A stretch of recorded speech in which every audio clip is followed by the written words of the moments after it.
Oxygène. Oxygène.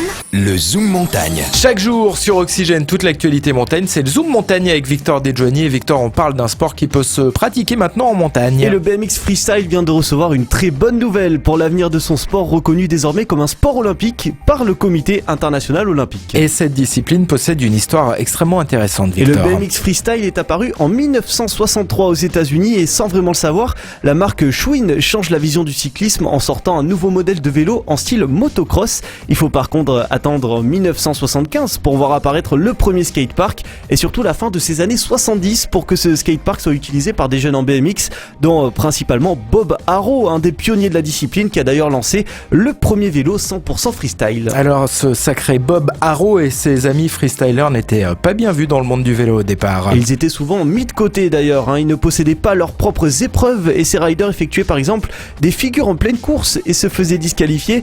Là encore, en parfaite ignorance, ils ont initié ces compétitions freestyle. Oui, ils le savaient pas au départ et c'est comme ça qu'ils ont lancé donc tout ce freestyle. Et alors le BMX Freestyle possède du coup plusieurs disciplines. Et il y en a 5 principales. Le street tout d'abord, qui consiste à utiliser des obstacles urbains comme des escaliers ou des rambardes. Il y a le park qui se pratique avec des modules préfabriqués qui reproduisent le mobilier urbain. Ce sera d'ailleurs cette discipline qui sera au prochain JO de 2020. On n'oublie pas le dirt qui est une évolution des courses BMX avec des sauts sur des bosses en terre. Et on peut aussi évoquer la vert-rampe qui utilise une énorme rampe en forme de U et le flat qui consiste à réaliser des figures au sol. Et le CIO a donc choisi d'intégrer au prochain JO le BMX Freestyle. Et l'objectif est clair, attirer un public plus jeune en intégrant des sports populaires. Cela s'ajoute à l'escalade, au surf ou encore au skateboard. Et justement, tous ces sports freestyle, il y a une très bonne émission, j'en suis fan, ça s'appelle Riding Zone, c'est le samedi matin sur la chaîne de service public France O. Voilà, France O, vous n'hésitez surtout pas, c'est aux alentours de 8h du matin et on retrouve notamment de l'escalade, la slackline,